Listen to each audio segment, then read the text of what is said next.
Alright everyone, MP Blaze here of New Nation. Today I'm bringing you War 3 against Agent Graphite.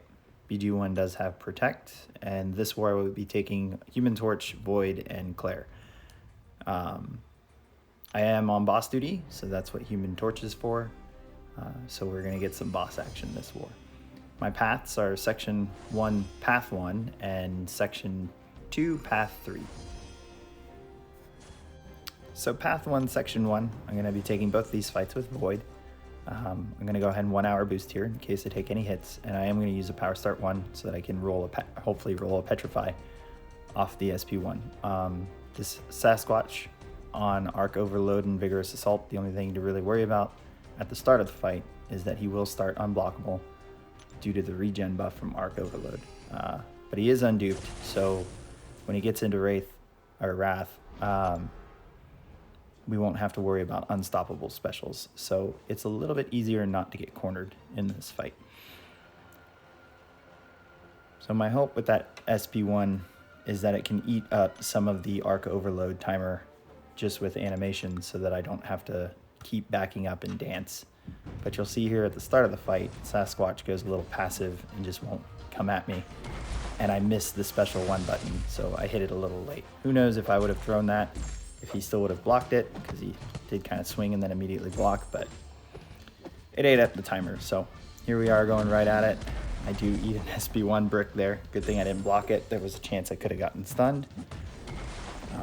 Now we're just pushing him back. I did trigger Protect, so now we're going to have to try and land an intercept. Hopefully land an intercept. And you'll see I'm kind of trying to see if he's going to give me an opportunity. He's still being pretty passive, and he light intercepts me. Not a big deal though, didn't take too much damage from it. Arc Overload is over, so we're going to go ahead and bait out this SP2 and retaliate. Throw in SP1s, even though it triggered Protect once. Now he's in Wrath. Missed the block, or missed a parry, or tried to parry and forgot that he was stunning me.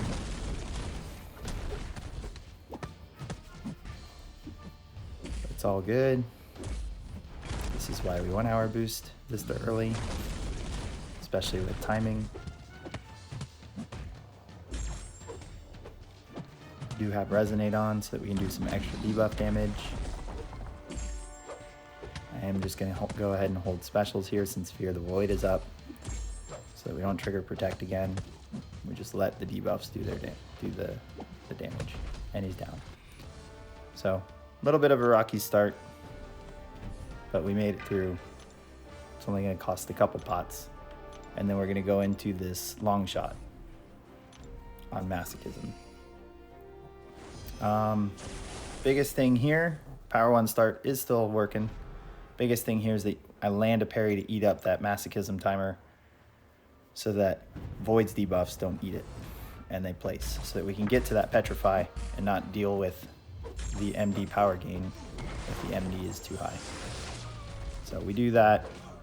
We didn't roll Petrify, we missed the block, so we took some hits to the face again. But Petrify was the second debuff, so that's a little more comforting. We can be a little more aggressive. He's being a little stingy with this SP1, and he throws it against the wall. It's a good thing. Now we're going to start backing him up a little bit more. Getting cornered kind of made me lose track of the Masochism timer. So with that and him throwing his SP1s, I think, yeah, this SP1 was ill-timed on my part. But we're still good, we're not cornered. I'm gonna bait out this SP1. Pretty sure he was really stubborn with it. It could be because of Void's drop back is a lot further than most. It was a heavy instead of coming at me. He's almost down.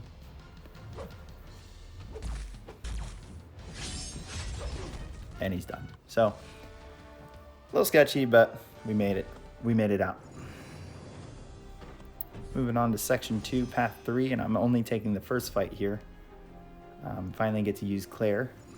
I've used her in war before, but it's always fun. We get to use her. We're going to stay in Blood here, Curse of Blood, so that we're bleed immune for this node because Guardian does have an armor up buff, even though Clair will remove it from time to time, and buff immunity will prevent it. I'm going to just baby boost here because just timing wise, it's going to work out that I take this fight and just burn energy and then sit for a few hours. And it's only a rank 5 star, so I'm not too worried about this fight at all. Plus Claire is going to be healing from her SP2, so we're going to get a lot of health back. Game plan here is just push him to SP1, bait SP1, block the beam of that first few beams of SP1, and then dodge the last 2 hits. You will see that I try to dodge the beams once, and it ended up either catching the beginning or the tail end. But it wasn't a big deal, it didn't take much off. You'll see I did not remove Resonate. It's because I have one more fight with Void. So I didn't feel like changing masteries, especially since this wasn't going to be a pain.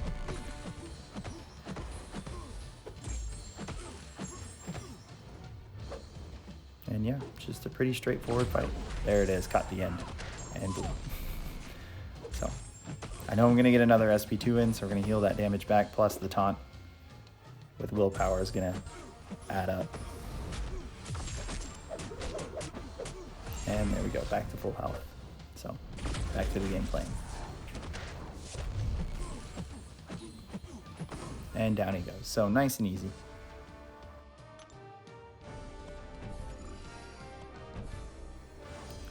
Moving right along, we're prepared to take Boss Island, and I want the extra 5% health from the 20% Fury, so that is why I decided to 6-hour boost now, even though we weren't going to take the rest of Boss Island down in longer than 2 hours. And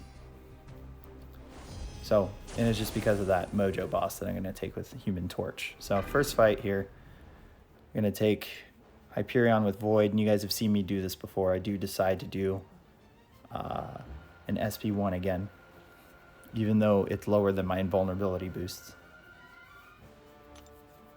And I just decide to throw an SP3 reduction boost as well, just in case I do take an SP3, which I haven't here on this node before. So, start of the fight, we're just going to throw this SP1. You guys have seen me do this before. We're going to stick to the strike counter rotation, which is landing 1 heavy, a medium light, a medium light, and a medium light, and that should put you at 1 bar of power. So here's the heavy. Here's a medium light. Here's bait SP1, medium light, light, and then medium light. And there's the SP1, we throw it, resets it, and we don't have a power drain. Back at it. So as long as you stick with that rotation, you can keep either the power drain or the Fury from section 1 off of you. You see he threw SP1 there, so I decided medium light heavy. So it doesn't really matter which order, as long as you stick to that between specials. And we actually do it really well here, without triggering Protect too.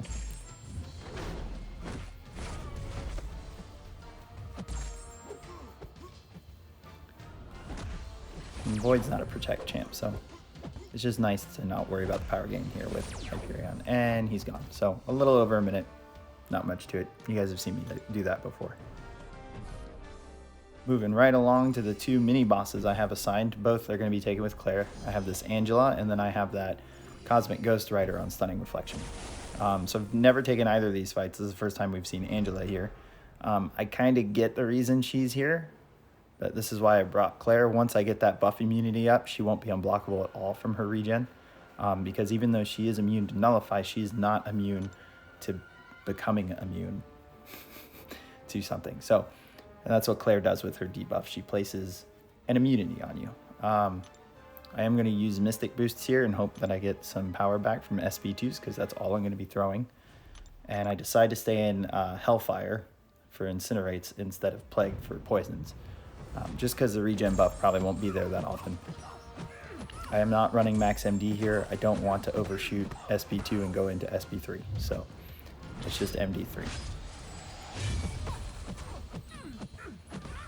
You'll see there's a regen buff. Now she's unblockable. I'm just going to hit into her block while she's against the wall to kind of build her power or find a spot to intercept like I do there. And then I throw the SP2. So now we don't have to worry about unblockable. She's pretty much done. She's at 50%, and it's only been 30 seconds in. Now she's baiting specials and hitting her in the face. Good thing is that when the buff immunity drops, a regen buff doesn't kick in until you start doing some more damage. So she wasn't unblockable for that second she didn't have the buff immunity. And then we're right back into freely parry to retaliate. And you see there the buff immunity fell, but I had charges, so it removed it immediately. And down she goes. Not a hard fight at all. This next one I'm not too nervous about. Clairverse. Cosmic Ghost Rider is a good matchup. It's just the stunning reflection. There's always that risk of accidentally parrying and then getting a stun on you and then him doing whatever he wants while you're stunned. So I do have max limber. I only kept MD3. I forgot to put points back into MD to do MD5 just because the power gain from combat isn't going to help me get to SP2. It's just going to be dot damage. And I do decide to stay in Plagued, Curse of Plague.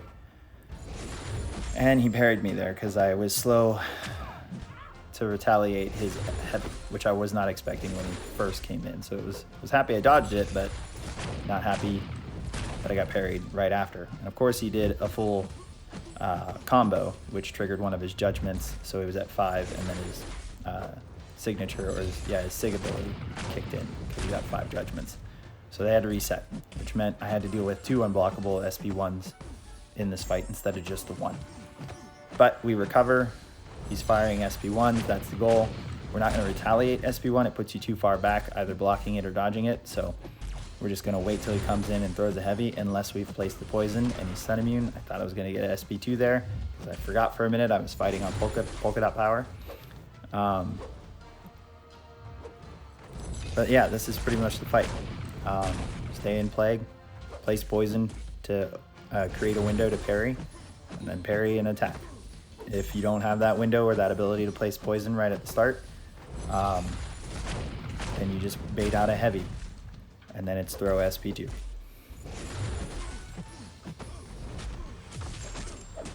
So not too bad. Luckily I used invulnerability boost for that parry hit, but like I said, that node more so is kind of nerve-wracking instead of the fight itself. Okay, so I do have boss. I've taken this fight many times in multiple seasons, soloed it. You do take it with the Human Torch pre-fight. I do have a White Magneto pre-fight because we had one available for extra damage. I do use invulnerability boost just because I do have Dex off, and there's a chance that I could eat a heavy. And I'm going to freeze it here because I want to talk about Mojo. He can be somewhat RNG with his degen and his prompts, and that could screw you even in a perfect fight. Do I have a perfect fight? No. But I just want to talk about his abilities so that you can see that picture entirely. His persistent charge right there is at 1. It's because he's duped. That's how many subscribers he has. During the fight, prompts will show up, and if those actions happen, he gains followers. When he gets to 3, he starts power gaining for each prompt he succeeds or is activated. At 5, he places a hater buff on you, so even if you don't have buffs like Dex, you're going to have a buff and it's going to cause degen. When a prompt is successful, he goes into anti-life, and any buff that triggers during that window immediately, well, it has a shortened duration and places a degen on you, and it's nasty, especially since the degen scales with his attack, not just his base attack. So that's why Dex isn't on, and that's why I practice this fight with Dex. If you lose this fight and Mojo wins a fight, in those followers, he gains 1 for every fight. So those subscriptions, that persistent charge goes from 1 to 2 and so on to the max of 5. So it just losing or dying to Mojo or Mojo winning a fight, it's just that much easier for him to reach those 5 followers or subscribers, and for him to just be placing buffs on you like crazy and degenning you to death. So if the prompts don't work out in your favor, then this can get ugly pretty quick. So some prompts that usually show up: end a buff, stun the champion, dash backwards, block a hit, hold block, and then there are a few other ones like idle, get into the corner, punish a special attack. those usually show up later after a bunch of prompts have been hit, or if he's got more subscribers/followers.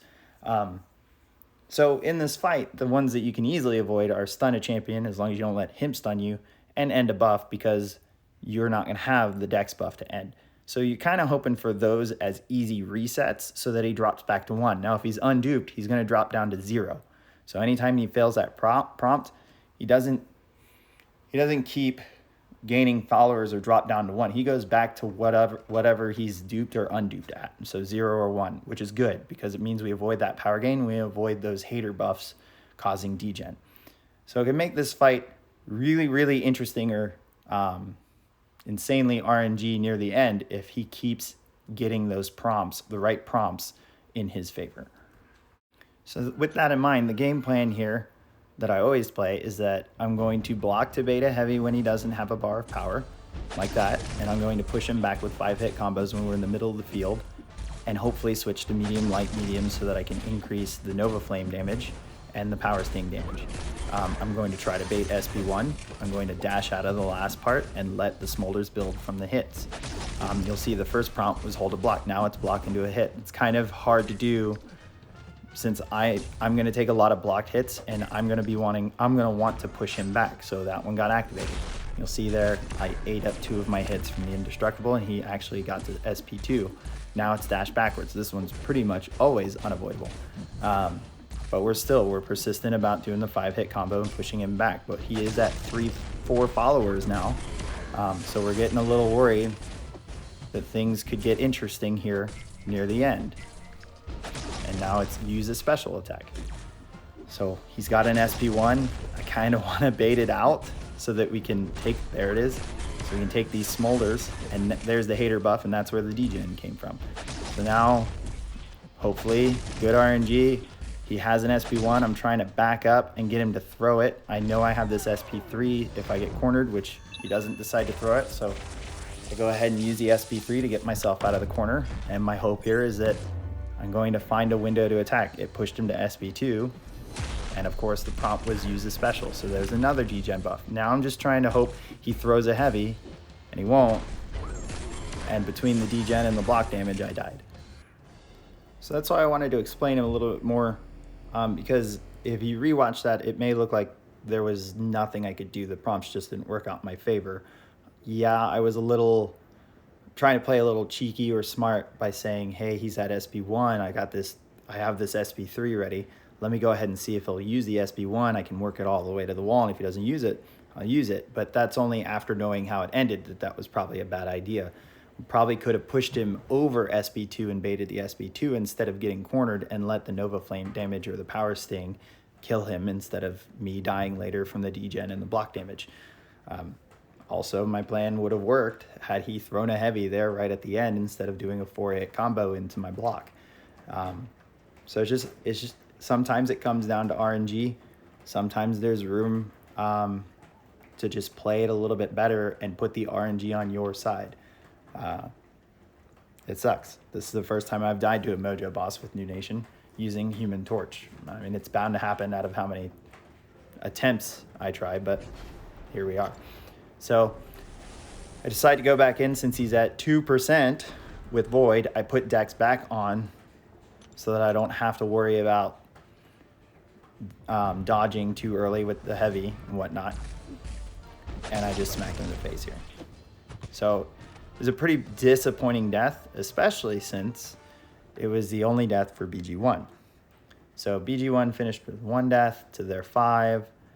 NewN as a whole actually only died twice to their 9. So it was a solid win.